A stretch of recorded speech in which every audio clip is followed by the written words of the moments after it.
주님께서 부활하신 그 부활을 기념하는 주일입니다. 그 한 10년 전 기사를 소개시켜 드리겠습니다. 10년 전에 신문에 이런 기사가 난 적이 있었습니다. 스마트폰으로 인해 사라지게 될 10가지. 10년 전이면 이제 스마트폰이 이제 막 부각되던 그런 시절이라 이 10가지가 이제 앞으로 스마트폰 때문에 없어질 거다라고 이제 예언을 했는데 그 예언이 맞아 떨어졌는지 한번 하나하나 점검을 좀 해보도록 하겠습니다. 첫 번째, MP3 플레이어. 그렇죠. 요즘 뭐 주변에 MP3 플레이어 가지신 분 거의 뭐 볼 수가 없습니다. 스마트폰이 다 극인을 하니까요. 그리고 우리 아이들이 쓰는 휴대용 게임기. 이게 우리 젊으신 분들이 이게 뭔지도 잘 모를지도 있어요. 이런 닌텐도 이런 게 옛날에 굉장히 유행했었는데 이제 뭐 핸드폰으로 다 되니까 없어졌습니다. 정말 예언이 기가 막히게 다 맞아 떨어졌죠. 그리고 소형 디지털 카메라, 물론 아직도 쓰시는 분이 있긴 합니다만 거의 요즘 주변에서 찾아보기가 아주 고급 카메라가 아닌 다음에야 찾아보기가 어렵습니다. 그리고 휴대용 비디오 플레이어인데 이건 아마 본 적도 없는 분들 많을 거예요. 이거 옛날에 이런 게 있었는데 이거 다 없어졌습니다. 그리고 휴대용 녹음기도 다 없어져 버렸죠. 뭐 거의 예언이 다 적중을 했습니다. 그리고 6번째, 내비게이션. 물론 제 차에도 붙어 있긴 합니다만 요즘은 차에 있는 거 안 쓰고 다 뭐 씁니까? 다 핸드폰 씁니다. 그렇죠? 그리고 PDA. 우리 젊으신 전사님들 PDA 뭔지 아세요? 옛날에 제가 굉장히 애용하던 건데 이거 뭐 다 없어졌어요. 다 없어지고. 그러니까 그 스마트폰의 전신이라고 아마 전화 기능 없는 건데 그렇게 보시면 될 것 같습니다. 손목 시계도 사실 요즘 아주 고급 아니면 다 안 차고 다니고 저도 안 찹니다. 그리고 종이 지도 보는 사람 한 명도 못 봤습니다.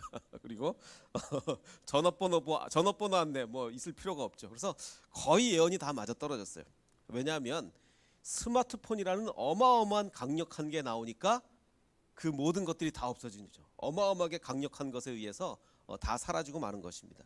제가 오늘 이 예를 들은 이유가 예수님의 부활이라는 이 어마어마한 강력함, 이 예수님의 죽었다가 부활하심이라는 엄청난 강력함으로 인해서 없어지거나 바뀐 것들이 있습니다. 그게 무엇이냐? 첫 번째, 할례.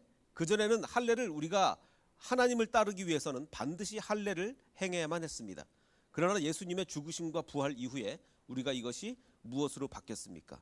세례 혹은 침례로 바뀌었죠. 물론 이제 침례교단의 공식적인 그 교리는 약간 조금 다를 수도 있는데 그건 어쨌든 전 세계 보편적인 기독교의 교리에 의하면 할례가 침례로 세례로 바뀌게 된 것입니다.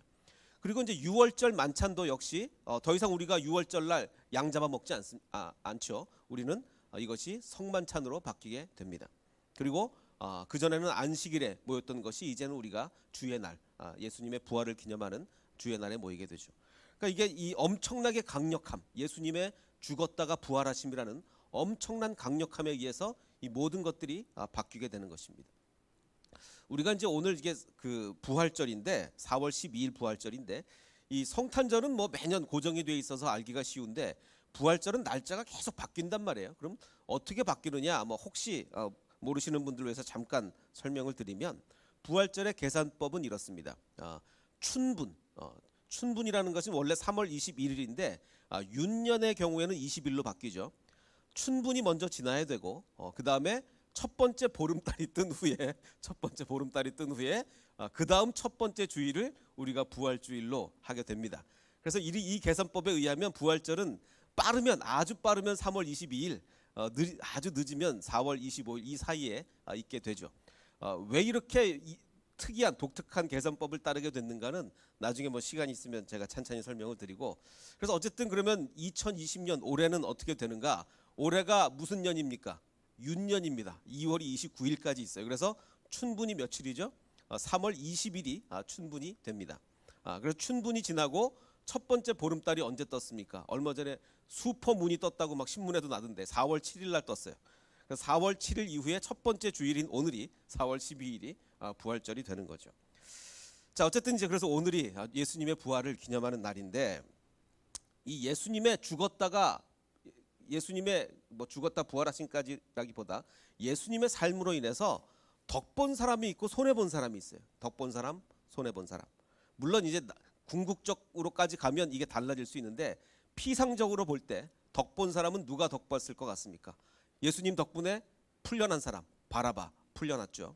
그리고 얼핏 보기에는 예수님의 십자가에 달리실 때 그 옛날에는 옷 한 벌이 굉장히 귀했으니까 그 옷을 제비 뽑아 나누어 가진 병사가 아마 굉장히 덕을 봤다고도 피상적으로는 얘기할 수 있겠죠. 자, 근데 예수님 때문에 손해 본 사람은 누가 있겠습니까? 정말 우리가 마음 아픈 것은 베들레헴 인근에서 예수님이 태어나실 때 베들레헴 인근에서 희생된 그 아이들과 가족들이 엄청난 상처를 입었겠죠.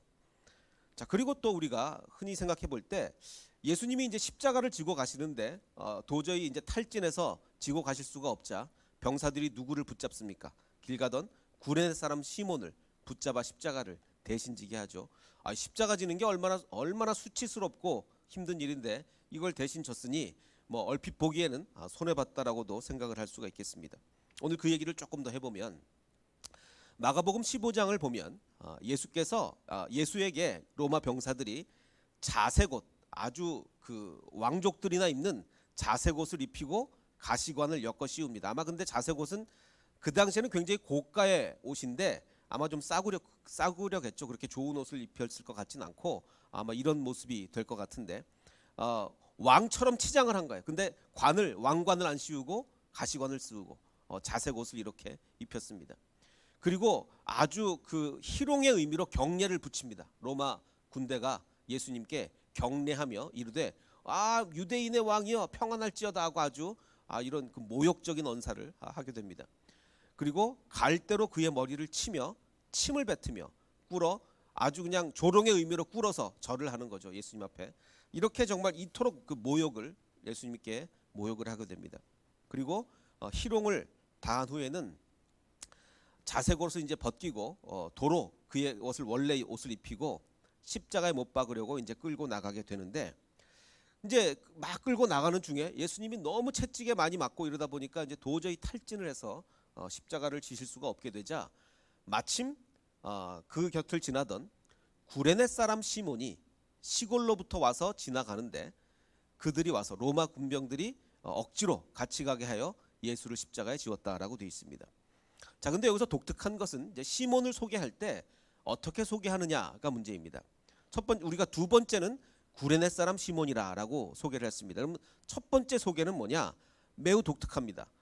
알렉산더와 루퍼의 아버지인 구레네 사람 시몬이다라고 이제 소개를 하게 되는 거죠. 먼저 하나하나 좀 보겠습니다.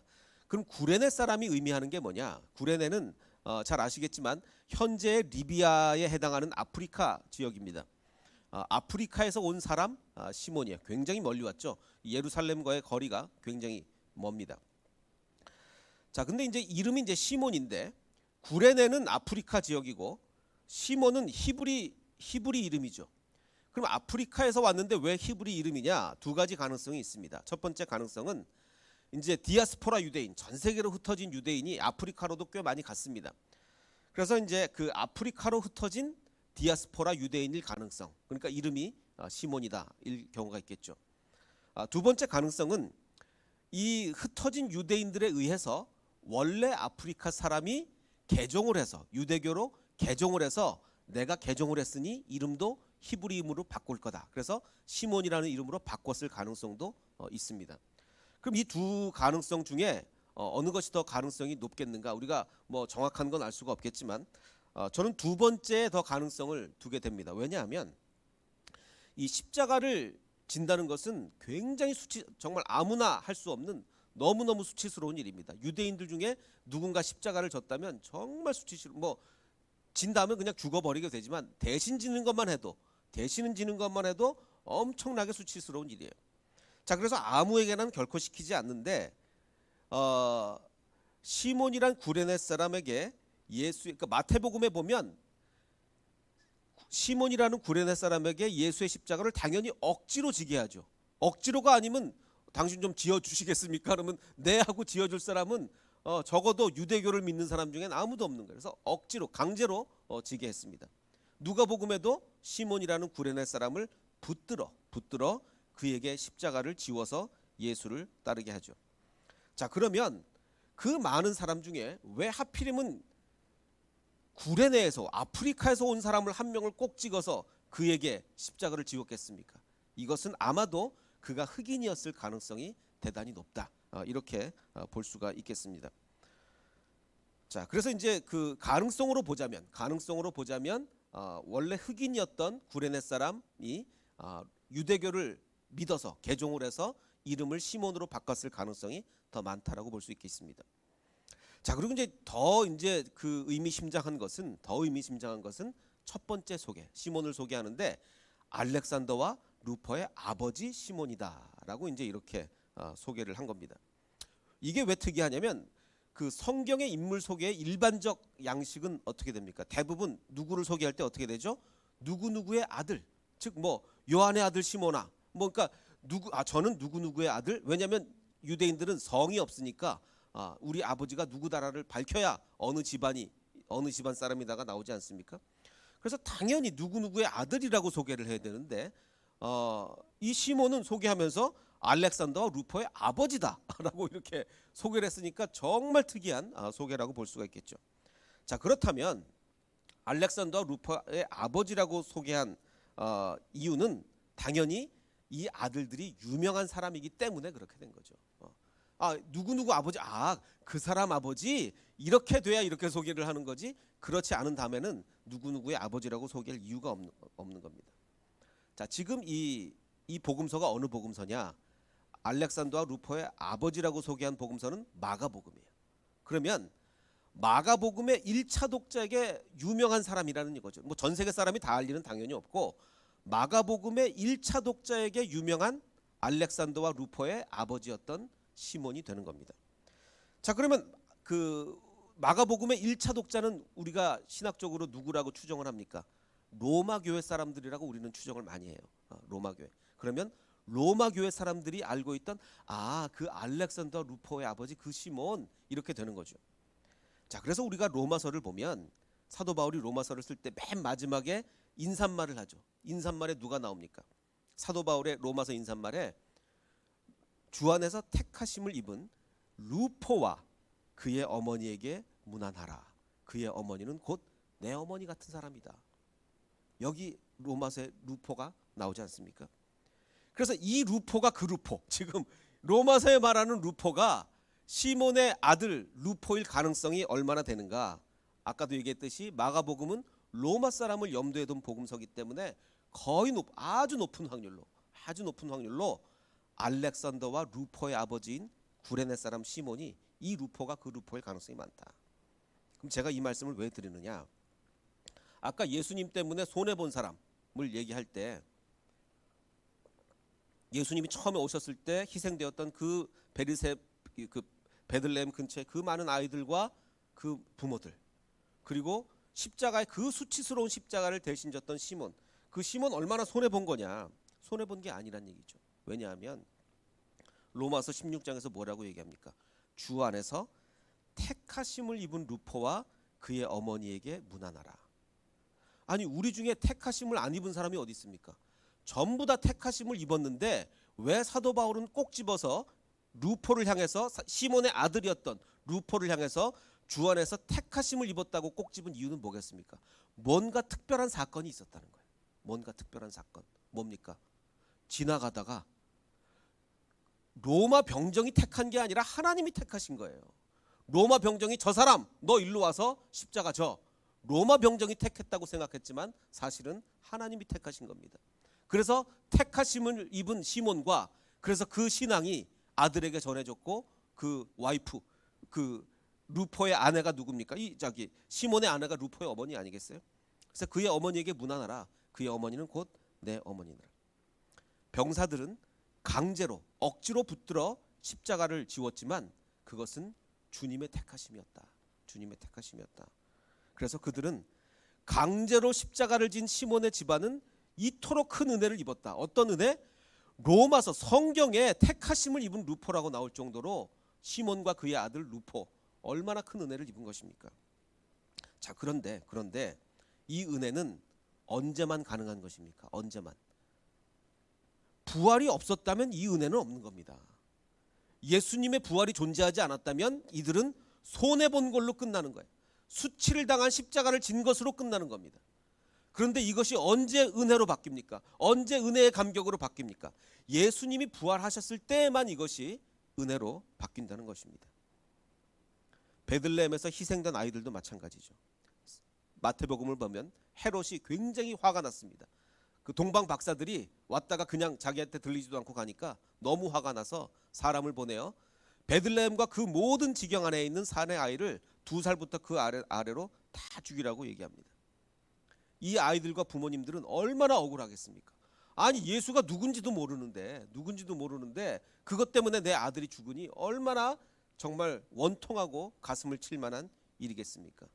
그런데 만일 부활이 없다면 원통하겠죠. 만일 부활이 없다면 정말 비극이겠죠. 그러나 예수님의 부활이 있다면 이들은 천국에서 나중에 그 사실을 알고 얼마나 감격스러워하겠습니까? 내 아들의 희생이 결코 의미 없는 것이 아니었구나. 예수님의 오심을 위한 필수 불가결한 어떤 과정이었구나. 그 가운데 내 아들이 희생됐으니 우리 아들이 하나님의 일을 이룬 것이구나. 얼마나 감격스러웠겠습니까? 예수님의 부활이 있을 때에만 바뀌는 겁니다. 예수님의 부활이 없으면 비극으로 끝나는 것인데 예수님의 부활이 있기에 이 모든 것이 바뀌는 것이죠. 자, 그래서 오늘 본문이 이제 고린도전서 15장인데 이 고린도전서 15장이 바로 그 부활을 얘기하고 있습니다. 먼저 이제 고린도가 어떤 도시이냐면 무역의 중심지였죠. 아주 대도시였습니다. 항구 도시 고린도라고 보시면 되겠습니다. 오늘날로 미국으로 따지면 한 LA 정도에 해당하는 굉장히 그러니까 개방적이고 성적으로도 문란하고 굉장히 큰 도시고 이렇게 보실 수가 있겠습니까? 많은 사람들이 왔다 갔다 하는 항구 도시다 보니까 여러 철학들이 많이 들어옵니다. 플라톤의 철학을 많은 영향 받은 사람도 많고 그래서 그 이데아 사상의 영향을 받아서 영혼은 불멸하다. 이데아니까. 근데 우리 육신은 결코 우리 육신이 어떻게 부활하냐 이런 생각을 가진 사람들이 많이 있었습니다. 그리고 그 에피쿠로스 학파의 영향을 받은 사람도 많이 있어서 죽으면 인간의 존재는 끝나는 거지 무슨 부활이 어디 있느냐 이런 사람들이 많이 있었어요. 그러다 보니 육신의 부활 아니면 영혼의 부활까지 부인하는 사람들이 많이 있었습니다. 그래서 이 사상이 어디까지 영향을 미치게 되냐면 교회 안에까지 영향을 미치게 됩니다. 그래서 사도 바울이 고린도전서 15장을 쓰면서 아니 어찌하여 여러분 가운데 어떤 이들은 죽은 사람들의 부활이 없다고 말합니까? 여기서 말하는 여러분은 누굽니까? 교회 안 다니는 사람을 얘기하는 게 아니라 고린도전서의 고린도 교회를 행하여 얘기하는 당신들 교회 안에 부활이 없다는 사람들이 있는데 도대체 이게 무슨 얘기냐? 그래서 이제 고린도전서 15장에 만일 부활이 없다면이라고 얘기하면서 사도 바울이 너무 흥분해서 얘기를 하는 거예요. 그 어떤 굉장히 중요한 사실을 강조할 때 강조하는 방법이 굉장히 여러 가지가 있지만 한 가지 방법이 그럼 만약에 그게 아니라면 이렇게 참담한 결과가 빚어지지 않느냐 이렇게 접근하는 방법이 있죠. 마찬가지로 지금 사도 바울은 그래 당신들 말대로 부활이 없다면 도대체 어떤 일이 벌어지겠는가를 얘기하고 있는 거예요. 이걸 이제 바울이 굉장히 흥분을 했습니다. 보면 똑같은 얘기를 하고 한 얘기 또 하고 한 얘기 또 하고 이 사람이 흥분하다 보면 한 얘기 또 하고 한 얘기 또 하잖아요. 그 사도 바울이 여기서 3번이나 똑같은 얘기를 반복합니다. 만일 죽은 자의 부활이 없으면 그 다음에 뭐라고 얘기를 하고 15, 16절에도 만일 죽은 자가 다시 살아나는 일이 없으면 반복해서 또 얘기하고 19절에도 만일 그리스도 안에서 우리가 바라는 것이 다만 이 세상의 삶뿐이라면 계속해서 똑같은 얘기를 막 흥분해가지고 반복하는 거예요. 그 중에 첫 번째 이야기 13절과 14절을 보면 15절까지 보면 이렇습니다. 그 만일 죽은 자의 부활이 없으면 그럼 당연히 그리스도도 다시 살아나지 못하셨겠죠. 죽은 자가 살지 못하면 그리스도도 못 살았겠죠. 그래서 그리스도께서 만일 다시 살아나지 못하였으면 우리가 전파하는 게 다 헛것이 될 거 아니냐. 그리고 우리 믿음도 다 모든 믿음이 다 헛것이 될 게 아니냐. 그리고 지금 우리가 하나님의 거짓 증인으로 발견이 될 거다. 왜냐하면 지금 우리가 전하는 게 하나님이 그리스도를 다시 살리셨다고 지금 우리가 전하고 있는데 이게 다 헛것이 되는 게 아니냐. 그래서 요거를 짧게 요약을 해본다면 만일 죽은 자의 부활이 없으면 그리스도도 살지 못했을 것이요. 그래서 그리스도가 살지 못했으면 우리의 전도도 헛것이요 우리의 믿음도 헛것이다. 이게 논리거든요. 이게 지금 13, 14절부터 이야기인데 똑같은 얘기를 한 번 더 해요. 15절부터. 만일 죽은 자가 다시 살아나는 일이 없으면 하나님이 그리스도를 다시 살리지 아니하셨으리라. 아까 똑같은 얘기죠. 근데 그 얘기를 한 번 더 하는데 16절에 만일 죽은 자가 다시 살아나는 일이 없으면 그리스도도 다시 살아나신 일이 한 얘기 또 하고 한 얘기 또 하고 그러면서 17절에 그리스도께서 다시 살아나신 일이 없으면 아까 한 얘기 똑같습니다. 그러면 너희 믿음도 헛되고 여전히 죄 가운데 있을 것이고 또한 그리스도 안에서 잠자는 자도 망하였어. 똑같은 얘기를 반복해서 흥분해서 하다가 아직도 화가 안 가라앉는지 똑같은 얘기를 19절에 만일 그리스도 안에서 우리가 바라는 것이 다만 이 세상의 삶뿐이라면 부활이 없다는 얘기랑 똑같죠. 그러면 모든 사람 가운데 우리가 더 불쌍한 우리가 얼마나 불쌍해지겠냐. 부활이 없으면 이 믿음이 다 뭐가 되냐. 우리가 평생 교회를 위해서 이렇게 섬기고 하나님을 위해서 섬기고 했는데 부활이 없으면 이게 다 뭐가 되냐. 그 얘기를 하는 거예요. 너무너무 화가 나서 한 얘기 또 하고 한 얘기 또 하고 하는 거예요. 자, 그러나 이제 그리스도께서 죽은 자 가운데서 다시 살아나사 잠자는 자들의 첫 열매가 되셨도다. 만일 죽은 자들이 도무지 살아나지 못하면 어찌하여 우리가 언제나 위험을 무릅쓰리요. 우리의 신앙은 정말 위험을 무릅쓰고 사자굴에 들어간다 할지라도 우리가 하나님을 믿겠다고 믿는 건데 부활이 없으면 이게 다 무슨 소용이 있겠느냐. 죽은 자가 다시 살아나지 못한다면 그러면 야 우리 어차피 죽는데 뭐 내일이든 10년 후건 100년 후건 다 죽는데 우리 먹고 마시자. 뭐하러 이렇게 열심히 사냐. 당연히 그럴 거 아니냐. 이렇게 이야기를 하고 있습니다. 자, 아까 얘기했던 구레네 사람 시몬과 베들레헴의 아기들은 부활이 있어야 축복이 되는 거죠. 부활이 없으면 구레네 사람 시몬은 정말 수치스러운 십자가를 지는 것으로 끝나는 겁니다. 베들레헴의 아기들과 그 부모들도 정말 고통을 당하고 끝나는 것입니다. 그런데 부활이 있기 때문에 그것이 축복으로 바뀌는 것입니다. 진정한 축복은 부활이 있어야 바뀌는 축복. 그것이 진짜 축복입니다. 우리가 그것이 추구해야 할 축복이 되는 거죠. 그래서 아까 읽은 로마서 16장 주 안에서 택하심을 입은 루포와 그의 어머니에게 문안하라. 그의 어머니는 곧 내 어머니니라. 우리 모두가 정말 이런 종류의 택하심, 정말 하나님 그 로마 병정의 택함이 그래서 그 수치스러움이 바로 하나님의 택하심이었군요 라고 고백할 수 있는 저와 여러분이 되시기를 소망합니다. 한 가지 이야기를 여러분께 좀 소개시켜 드리려고 합니다. 그 암 투병 환자의 이야기인데요. 호스피스 병동입니다. 그 호스피스 병동은 다들 아시겠지만 마지막 정말 더 이상 방법이 없을 때 가는 곳이 호스피스 병동이죠. 한 어머니가 암 말기신데 이제 예쁘게 화장을 하고 있습니다. 이 어머니는 매일 화장을 합니다. 왜 이렇게 화장을 하냐면 오지 않는 아들을 혹시라도 오늘 올까 아픈 모습을 보여주지 않기 위해서 이렇게 화장을 매일 이렇게 하는 겁니다. 마침 어버이날이었습니다. 저는 오늘 어버이날인 걸 알고 있었는데 잊어버리려고 노력했어요. 왜? 아들이 안 올 거니까.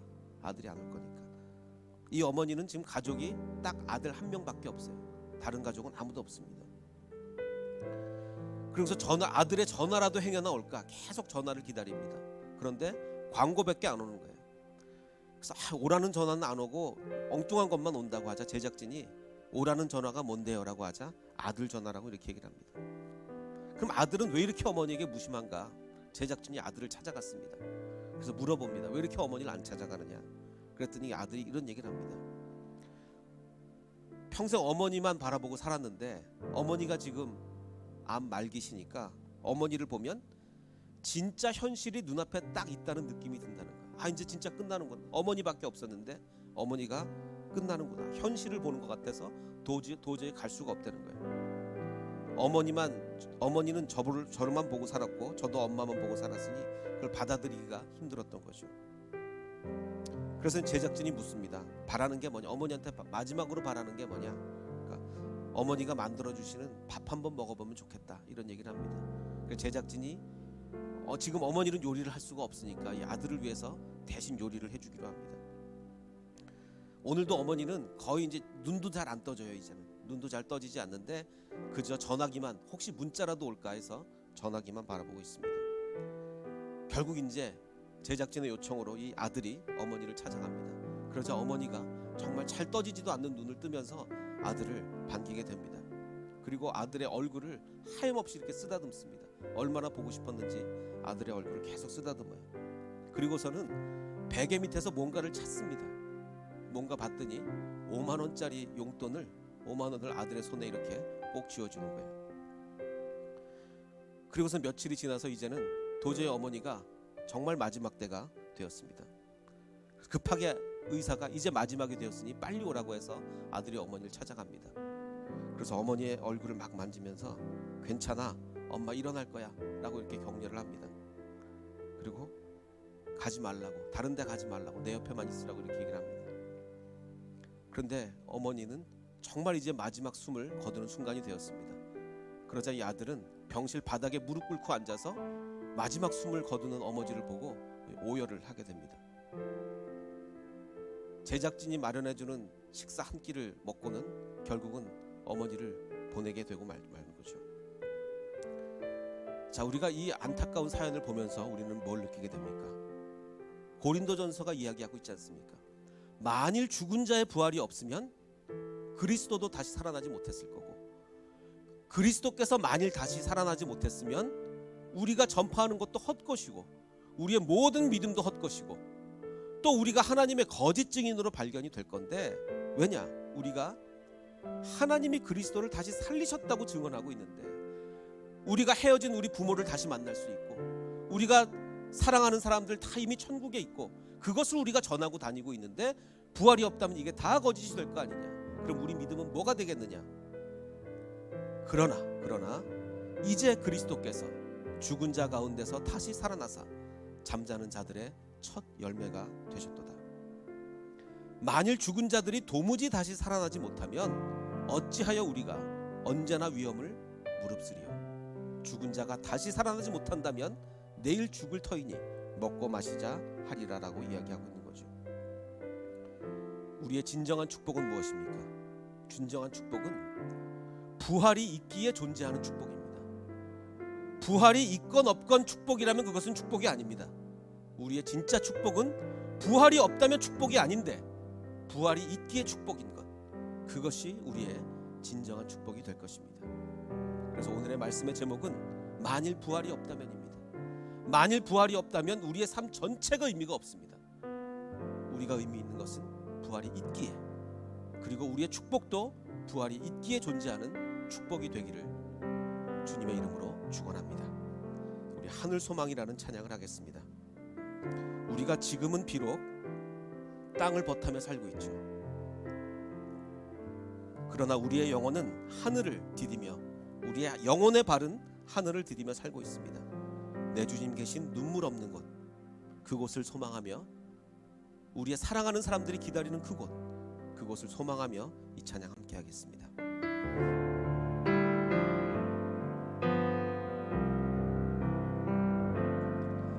나 지금은 비록 땅을 버타며 살지라도 내 영혼 저 하늘을 디디며 사네.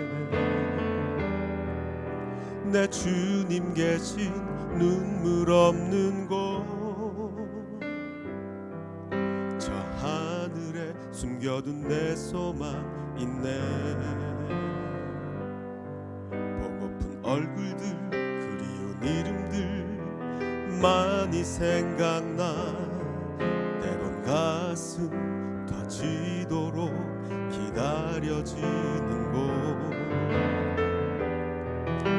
내 아버지 너른 품 날 맞으시는 저 하늘에 쌓아둔 내 소망 있네. 주님 그 나라에 이를 때까지 순례의 걸음 멈추지 않으면 어떤 시련이 와도 나 두렵지 않네. 주와 함께 걷는 이 길, 주님 그 나라에, 주님 그 나라에 이를 때까지 순례의 걸음 멈추지 않으면 어떤 시련이 와도 나 두렵지 않네. 주와 함께 걷는 이 길에. 우리 잠시 기도하게 될 때 아버지 하나님, 그렇습니다. 우리가 지금 받고 있는 축복은 무엇입니까? 부활과 상관없는 축복이라면 그것은 진정한 축복은 아닐 것입니다. 부활이 없다면 축복이 아닌데 부활이 있기에 축복인 것, 그 축복을 붙잡고 살아가게 하여 주시옵소서. 우리 삶에 어떤 시련이 와도 두렵지 않는 것은 부활이 있기 때문입니다. 아버지 하나님, 우리 삶에 부활의 신앙이 가득하게 하시고 부활로 소망을 삼고 살아가는 우리가 되게 하여 주시옵소서라고 우리 함께 기도하겠습니다. 아버지 하나님, 감사합니다. 우리의 삶에 부활의 소망이 있게 하시니 감사합니다. 우리의 축복이 부활로 인한 축복이기에 감사합니다. 아버지 하나님, 우리는 무엇을 바라고 살고 있습니까? 우리가 어떤 시련이 와도 두렵지 않는 것은 우리에게 부활의 소망이 있기 때문입니다. 아버지 하나님, 오늘은 부활을 찬양하는 날입니다. 부활을 기뻐하는 날입니다. 우리의 마음속에 주님의 그 부활을 향하는 소망이 가득하게 하시고 하루하루 부활에 가까워지는 우리의 삶이, 그 삶을 기뻐할 수 있도록 축복하여 주시옵소서. 아버지 하나님, 우리 햇세드교회 모든 가정, 우리 햇세드교회 한 가정 한 가정 주님께서 축복하여 주시고 교인 한 분 한 분을 주님께서 축복하여 주셔서 모두가 부활의 소망을 가지고 살게 하시고 어떤 시련이 와도 그것을 부활의 소망으로 이겨낼 수 있는 우리가 되게 하여 주시옵소서. 우리 교회와 함께 하실 줄 알았습니다.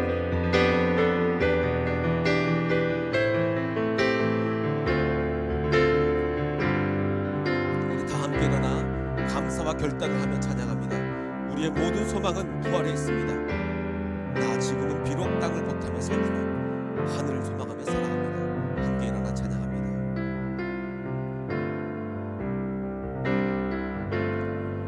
나 지금은 비록 땅을 벗하며 살지라도 내 영혼 저 하늘을 디디며 사네. 내 주님 계신 눈물 없는 곳, 저 하늘에 숨겨둔 내 소망 있네.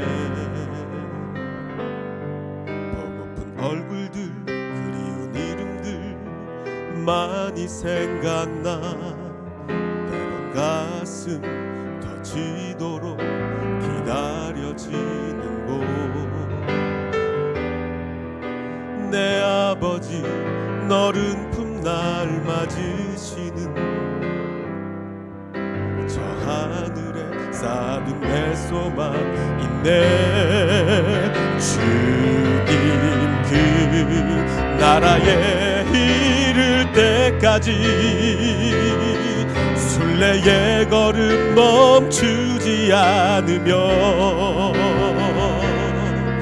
어떤 시련이 와도 나 두렵지 않네. 주와 함께 걷는 이 길에 주님 그 나라에 이를 때까지